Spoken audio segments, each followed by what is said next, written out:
ये हम लोगों के आज जो आपके बीच में हम आए हैं, जो प्रमुख समाज की गोष्ठी चल रही है, विचार गोष्ठी चल रही है, ये 33वां जिला। कल हम लोग जब मिर्जापुर और सोनभद्र करके आए थे तो 32 जिले हो गए और 35वां जिला आपका। और इसके बाद यहाँ से हम लोग जाएंगे आजमगढ़ की जो सभा है वो हमारी 34वीं जिला होगा। और हम लोगों ने ये संकल्प लिया है कि जब तक पूरे 75 जिलों में जा करके और ये गोष्ठी हम लोग लगातार कर नहीं लेते हैं, तब तक हम लोग रुकने वाले नहीं है, थमने वाले नहीं है। उसके बाद ही काम करेंगे। भाइयों, आज उत्तर प्रदेश में जिस प्रकार से जो अराजकता फैली हुई है, जिस तरह से लोगों को दहशत में रखने का काम, डराने का, धमकाने का, और एक नया तरीका कि अगर कोई आवाज उठाता है तो उसके पीछे हो जाओ और उसको इतना प्रताड़ित करने का काम करो कि वो बोलने लायक न रह जाए। ये जो इस तरह की सोच की सरकार चल रही है, अब इसको उखाड़ फेंकने का वक्त आ गया।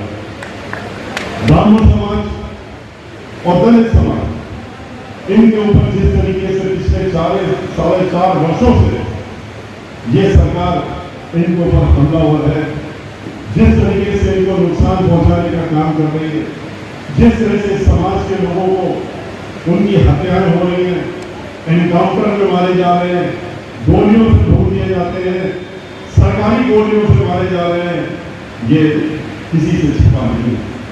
और ये इनकी सोच दिखाता है कि ये जो सरकार है ये कितनी ब्रह्मद्रोही है।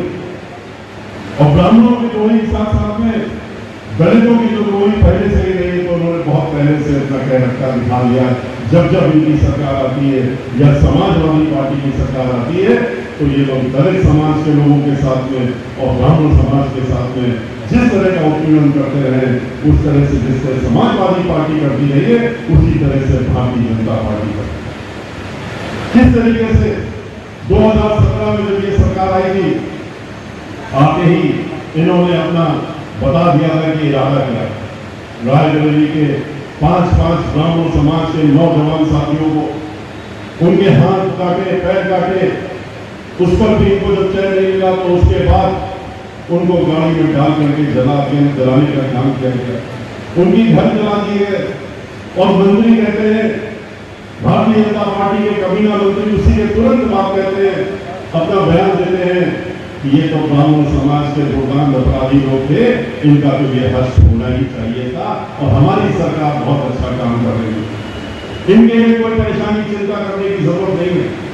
हम जब उनके घर में गए, हमने सोचा कि ये बड़े भारी अपराधी है और इनके पास तो बड़ा पैसा होगा, दौलत होगी, बड़ा सा घर होगा, लेकिन वहां तो 10 बाई 10 की झोपड़ी थी और झोपड़ी में रहते थे वो लोग।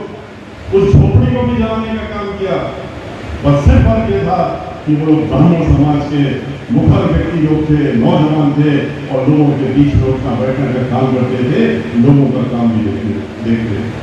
इसी प्रकार से जो शुरुआत की उन्होंने, वो आगे बढ़ते गए। समाजवादी पार्टी की नकल करते हुए इन्होंने भी सोचा कि हम ब्राह्मण समाज के ऊपर उत्पीड़न जितना करेंगे उतना ही हमारा नाम होगा।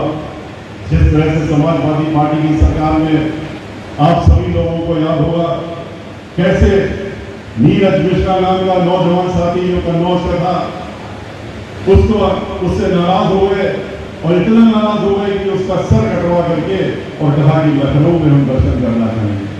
और वो फिर लखनऊ में गया। वहां पर उसका शरीर एक कुएं में पड़ा मिला। सब अखबारों में, फोटो में निकला करके उसकी मां बिलक करके उसने वही डाल दी और उसका सर लेकर के लखनऊ पहुंचे दिखाने के लिए। वो सरकार जो समाजवादी पार्टी ने कार्य किए लोगों के साथ में, दलितों के साथ में, ब्राह्मणों के साथ में, जैसे समाजवादी पार्टी ने अपमान करने का काम किया, जो लोग उनके साथ में जुड़े उनको पहले तो वोट देने के लिए तो जोड़ने का काम किया और उसके बाद अपमान करने का काम किया, अपमान करके बाहर निकालने का भी रास्ता दिखाने का काम किया।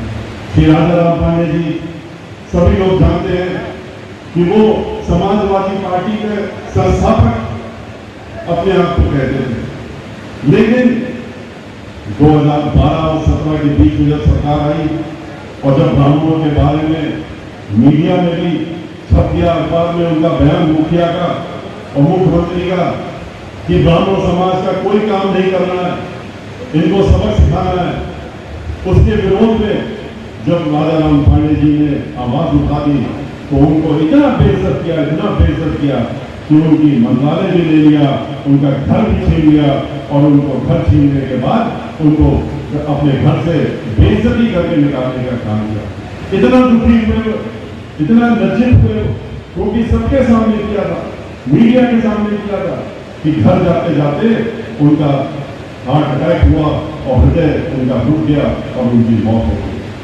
ऐसे ही नहीं, श्री विजय मिश्रा जी हमारे साथ में बैठे हैं यहाँ पर। विजय मिश्रा जी को पहले जोड़ा, इनके परिवार वालों को जोड़ा और कहा कि ब्राह्मण समाज हमारे साथ में आ जाएगा तो बड़ा अच्छा होगा। इन्होंने जो कर सकते थे किया, लेकिन उसके बाद जब इनको असलियत मालूम हुई और असली चेहरा उनका सामने आया और देखा कि ब्राह्मण विरोधी किस तरह के ये लोग हैं, तो इन्होंने निर्णय उनके मुंह पर फेंकने का काम किया। उन्होंने कहा कि हम आपका ये जो पद दिया इसको भी छोड़ते हैं और अपनी पार्टी भी छोड़ते हैं और फिर हमारे साथ हम लोग जो भी हमारी इस तरह की नीति होती है उसमें हमारी मुखिया बहन मायावती जी आप लोगों के बीच में हमेशा बताने का काम करती हैं और इस बारे में वो अपना वक्तव्य देते हैं। और आपने बाकी जो देखिए सुनी लिया, हम लोग अब की बार 2022 में सर्वजन हिताय सर्वजन सफाई की सरकार बनाने जा रहे हैं और अपने दम पे बनाने जा रहे हैं। किसी के साथ गठबंधन नहीं कर रहे हैं, उत्तर प्रदेश की जनता के साथ गठबंधन करके और अब की बार हम लोग फिर से बहन मायावती जी को मुख्यमंत्री बनाने का कार्य कर रहे हैं। सर एक